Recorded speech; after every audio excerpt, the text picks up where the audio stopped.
Who remembers this piece? It made its way back to me, so I'm going to give it a whole new look.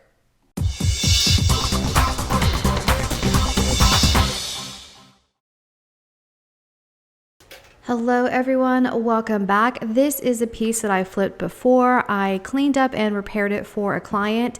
It has made its way back to me, so I'm going to give it a whole new look.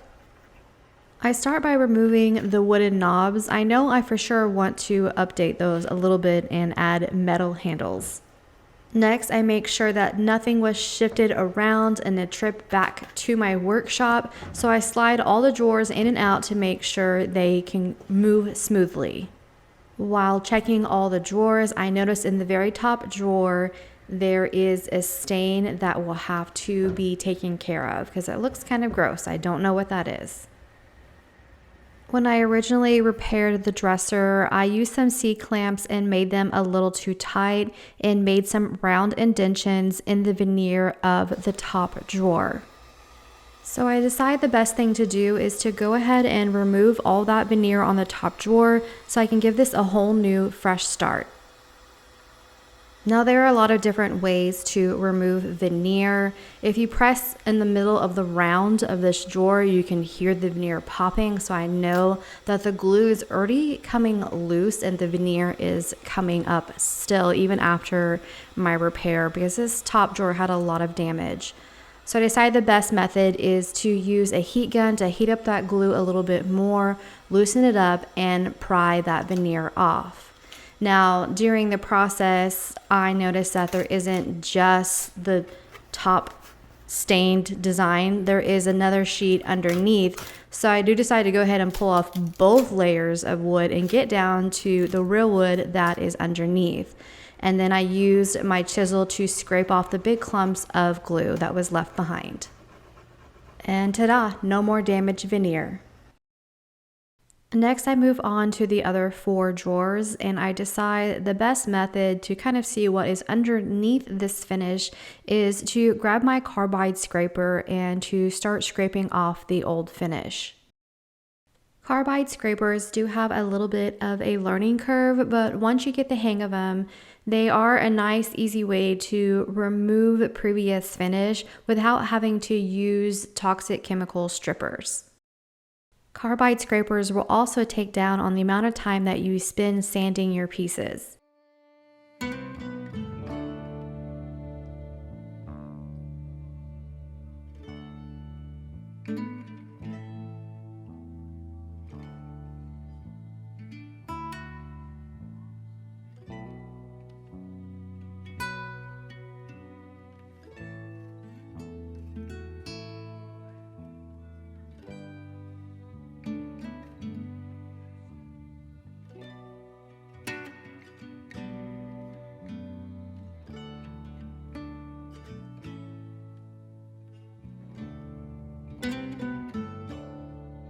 You can see I scraped the frame in between the bottom 4 drawers, and then I even tried using the scraper on that stain inside the drawer, but it did not work. Now the front legs have a lot of curve and detail, so I'm not even going to try and scrape or sand that old finish off. I grab my clean stripper to go ahead and remove this old stain and finish.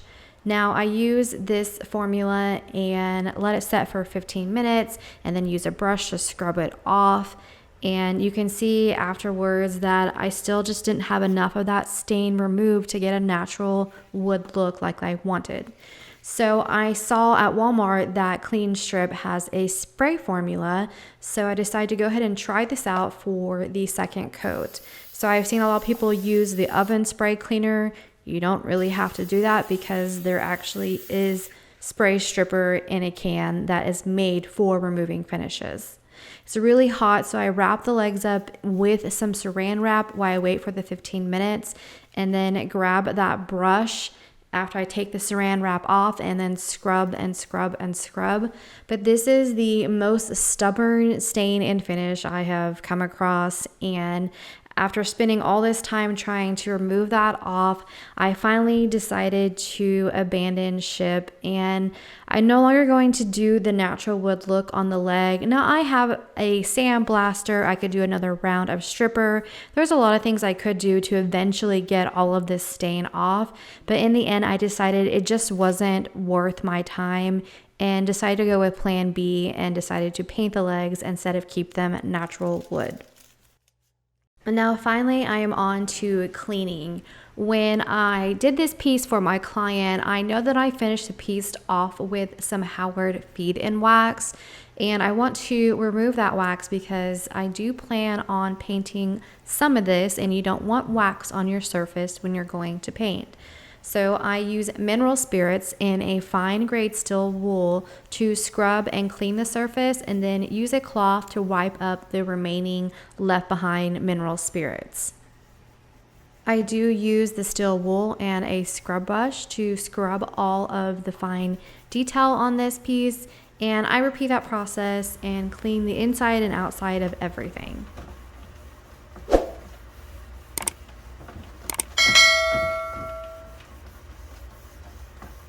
The next step is sanding. I want to get back to natural wood on the bottom 4 drawers.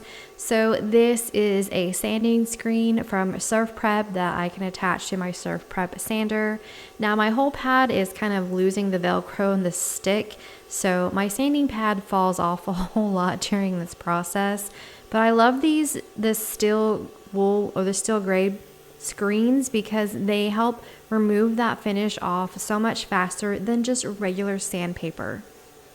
Now I made the mistake of going ahead and using 120 grit screen because that's what I had in stock, and I should have started with 220 because I did blow through the veneer just a little bit on this one drawer. So being a professional doesn't mean that you get everything right the first time.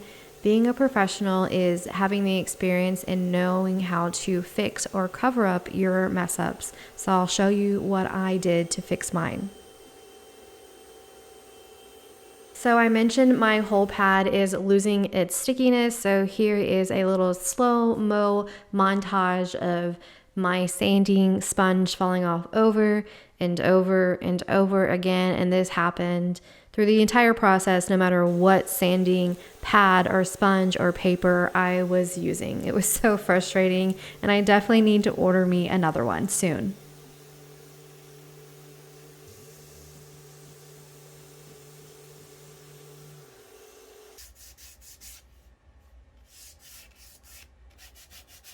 I did use some 80 grit sandpaper and then come back with some 120 grit sandpaper to make sure I had all the old adhesive for the veneer off, so I was down to the fresh solid wood underneath.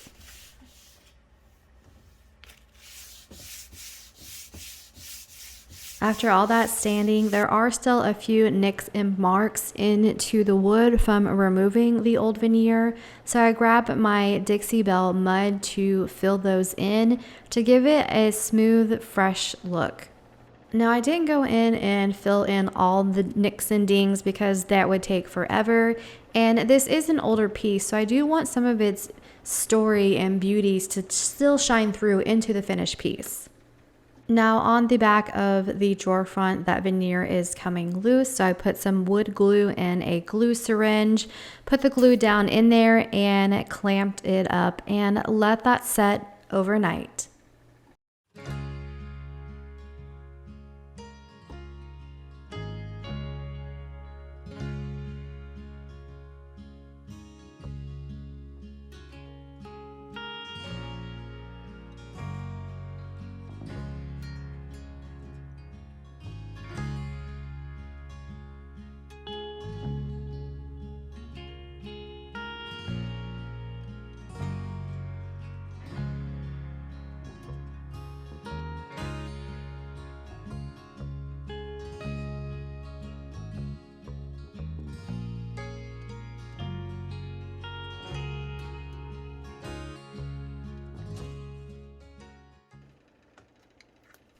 The following morning, I removed off all the clamps I put on the night before, And then grabbed some 120 grit sandpaper and sanded all that Dixie Belle smooth and flush so the surface is ready to be painted.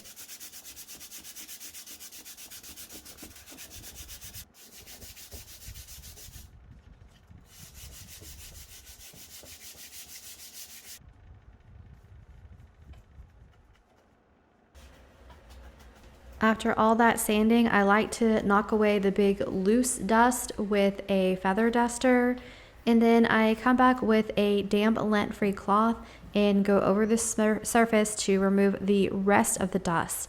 I do rinse out and re-wet my cloth multiple times.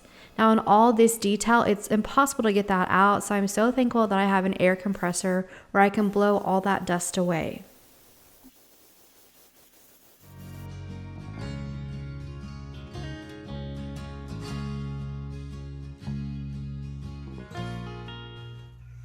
All right, on one of the drawers, I blew through the veneer, so I have to cover that up. So my option would be to buy brand new veneer and redo the drawers so they all match. Or this is the option I came up with, is to do a layer or two of a beige wash. So here I'm just adding some water onto a drawer. This is my slip coat. So it gets the surface nice and wet and makes the beige wash that I add next spread out and smooth off and wipe off without drying too fast into the wood grain. Now I can't tell you really what color this is. I just mixed together some cream and brownish gray that I had in my workshop, watered it down. I do 50% water and 50% paint, and put a layer on there, and I go any direction just to get the paint or the beige wash on there, and then I go back in long strokes, so if there are any remaining brush strokes when I wipe up, at least they go the direction of the wood grain and they're all the same way.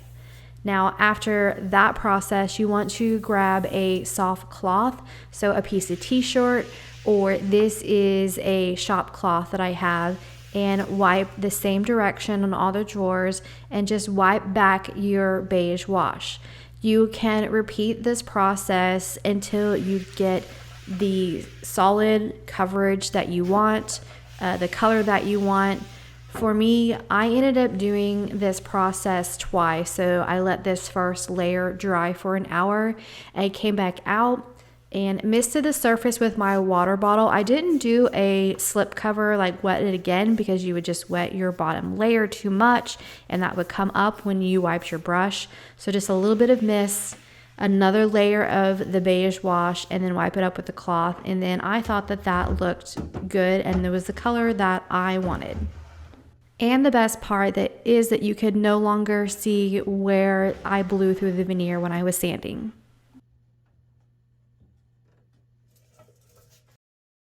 After both my coats of the beige wash was dry, I put the drawers into place and then came back with a 400 grit sanding sponge and lightly went over the surface and then wiped all that sanding dust away so I have a nice clean surface. The next step is to add a transfer. This is Elegant Neutrals. It is a Kasha design with redesign with Prima. I love transfers because they are an easy and beautiful way to add an artistic touch to your piece of furniture. Katja was so kind to send this transfer to me, and I finally found the perfect piece to put it on. The first thing I do is leave the protective backing on and hold the transfer up to the area that I want to put it on to make sure that it fits, and see if I need to trim the transfer or leave it in its whole size. This front of the dresser is big enough for the whole piece. So the next step is to measure out the very center of the drawers so I know where to place and start my transfer at. Before I remove the backing, I double and triple check my placement and measurement and everything. But then whenever I'm finally ready, I pull the white backing off and first use my hand just to run over the piece. And I'm just pressing enough to basically get it stuck to the surface. In each transfer, there is a varnishing stick, and you just work through the transfer in very small sections, and you rub with a little bit of pressure and rub over and over and over. And basically, you're getting that transfer to adhere to the dresser or your piece of furniture and not the plastic paper. So you just rub, rub, rub, pull the plastic paper down a little bit. Check if there's any spots that are still sticking to the plastic and not your furniture. Just put the plastic back up into place and rub that area with the stick a little bit more. Just repeat that process over and over until the entire transfer is done. Now, this is a very large transfer, so it did take me quite a while to finish this, but the end result is absolutely beautiful. So if you're working on a transfer, this is very much a put on your favorite show or put on some of your favorite songs and just let yourself work away in the workshop and shut out the outside world. After I have the transfer on the furniture piece, I come back with a small piece of that plastic cover and rub over the entire transfer. This will make sure that you don't have any air bubbles or wrinkles in the transfer. Next, you use a very sharp box blade, or this is an X-Acto knife, and you have to cut a gap in between the drawers to make the drawers functional again.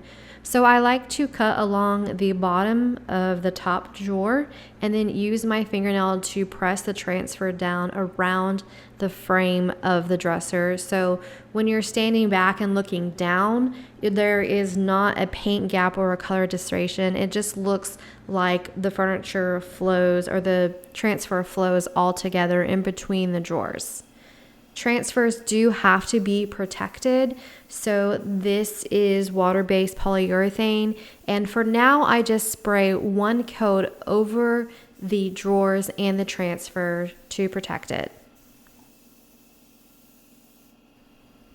After the poly was dry, I pulled the drawers out of the dresser and decided to do the edges of the drawers by hand. So I paint a coat of that two coats of the beige wash on the top and the sides.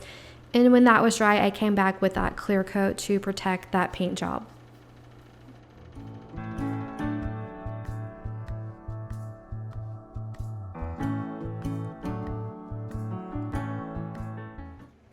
All right, my plan for the dresser is to paint the body and the top drawer a different color than the beige wash bottom 4 drawers. So to protect the space in between the drawers on the bottom, I apply a layer of painter's tape, and I don't have to worry about ripping up my transfer too much or ripping the paint off because I did spray that layer of clear coat and let that dry, so it is protected underneath the tape.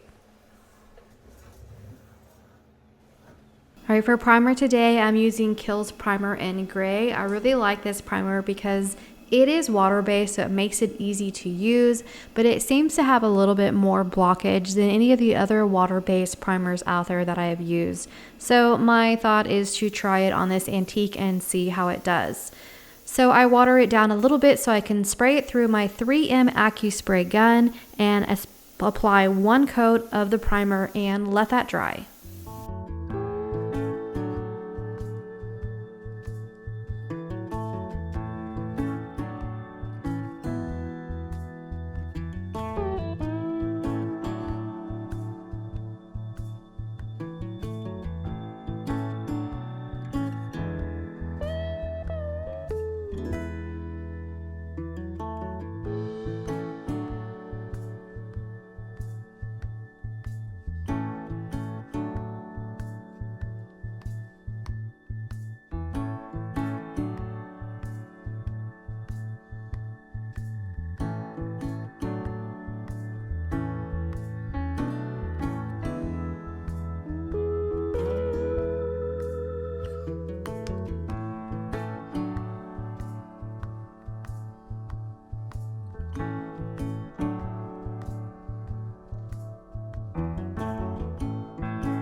Even though this primer is a stronger primer, you can still see on antiques, I had a lot of bleed through, so I have to shellac. This is clear base shellac. I add a coat of that and then allow it to dry 4 hours before I come back and add my second coat of the Kiehl's Gray Primer.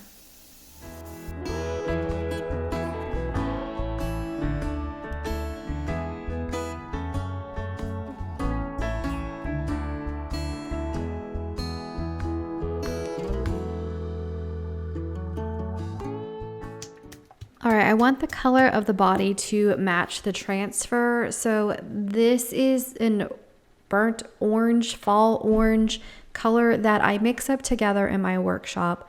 And I just mix together a bunch of like little bits of orange and browns and a little bit of pink that I had in my workshop. So I can't even tell you how to make this because I don't even think I could make it again. But I water it down a little bit so I can again spray the chalk paint through my 3M Accu spray, and I spray 2 coats of this fall orange and let it dry an hour in between each coat.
After the chalk paint was dry, I lightly sand with a 400 grit sanding sponge and then wipe all that dust away to get ready for top coat.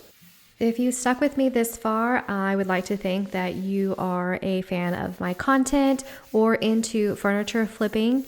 But either one, if you would like to connect with me more, I have created my own Discord, which is a way to chat and share about furniture. I will make sure to put the link below in the description, so feel free to join us if you would like to talk furniture and all things related to that. For the top coat, I'm using the same water-based polyurethane that I use on the drawer fronts. For this first layer of top coat, I just spray the body and the top drawer and spray a thin coat and let that dry. I prefer to spray my top coat versus painting it on or wiping it on with a sponge or cloth if you use the wipe-on poly. I think spraying through the gun gives it a super smooth professional finish, and when the light hits it just right, my surface looks like it's glass, and I just love that look. So that's why I typically will spray that poly.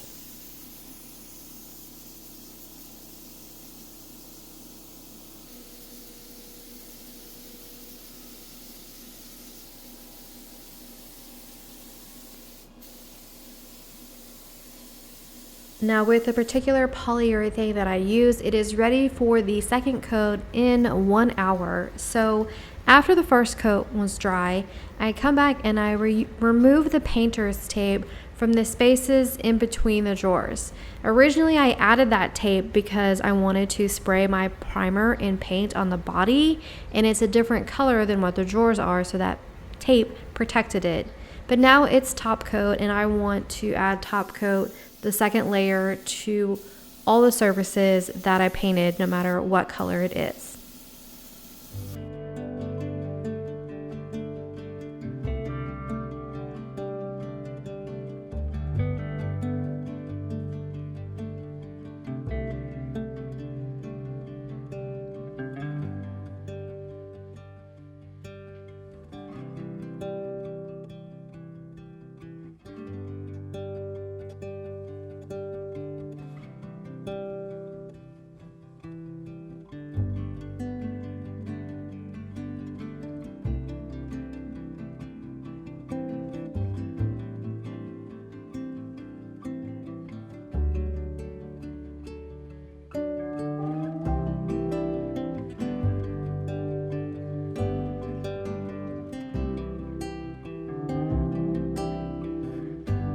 I found some new handles for the bottom 4 drawers and knobs for the top drawer on Amazon. They're different handles and knobs, so to make them look like they go together, I add a coat of Dixie Belle's gilding wax, and I went with the color copper this time. I typically go with a gold or silver gilding wax, but with the fall colors, the vintage colors of the theme of this dresser, I just thought that copper was a little bit better touch for these handles. All right, the next final touch is our stained up top drawer. Now, whenever I spray, there's a little bit of powder or dust that always gets on the inside of the drawers. So as a courtesy, I do go ahead and wipe those out, give them a nice good clean. Now, to address this black spot that's in it, this is what I came up with. I decided to go ahead and seal it in with some shellac, and I let that dry for a few hours. While I wait for the shellac to dry, I start to work on my plan to cover up those black spots. This is a mold from Redesign with Prima that I got when I went to their paint convention in Temecula, California, when I got to meet Annie Sloan and Katja, and one of the artists gave this to me. So I'm so excited to use this mold. And I fill it with resin. I just mix. You can buy these boxes on Amazon or any craft store, and the directions are easy. You just mix equal parts of A and B together, stir them. It will be cloudy at first, but then the product will clear up, and then you pour it into the mold and let it set for about 10 to 15 minutes to harden, and then your mold is ready to use.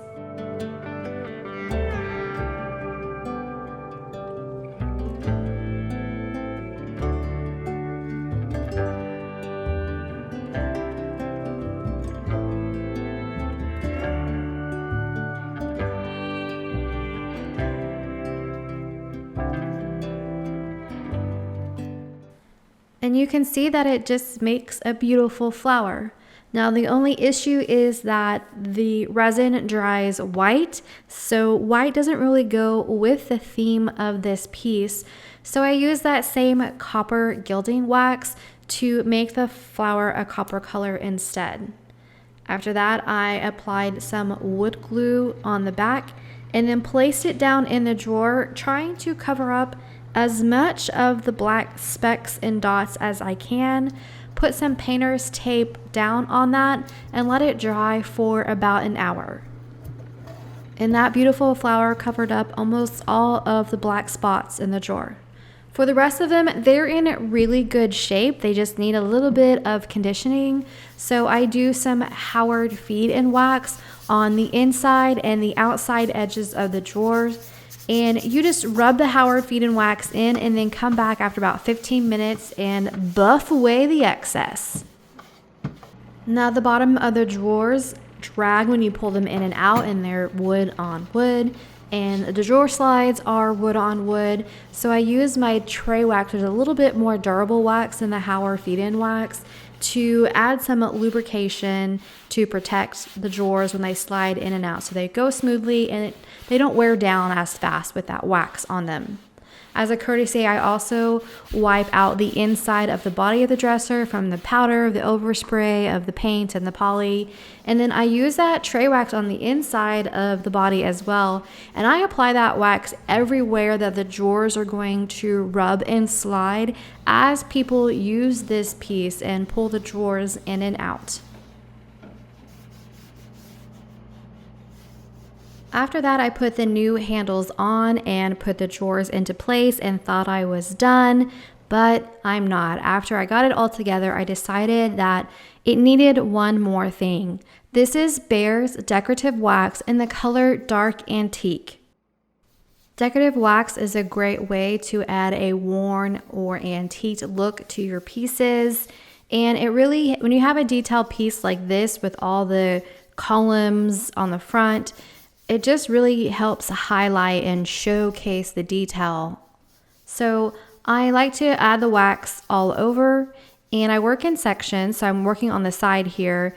I just apply the wax all over, and then I come back with some fine grade steel wool and rub it in. So I am wiping back some of that wax to remove it so it's not quite so much on the side, but also giving it a more blended look all over. So it looks naturally worn and not just like, ooh, there's a dark spot there, there's a dark spot there. It makes it more blended and natural, and I just like the overall finish of it.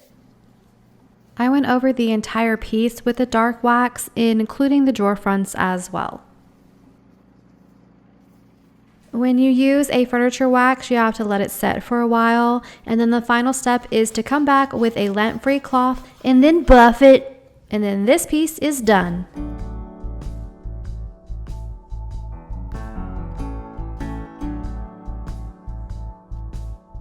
Here's a quick reminder of our beautiful but could look better piece that we started with, and then what it looks like now. Now this piece was a beauty to begin with, but I absolutely love the touches that I added to cover up the damage and make it look brand new again. The beige wash and orange paint color, the copper, and the vintage neutral floral all came together to make an absolutely beautiful piece. She is fall inspired and gives off vintage and boho vibes and is ready for a new home. I hope you guys enjoyed this flip, and I hope you'll consider joining my Discord group so you can chat with me. That is all I have for you today. Until next time.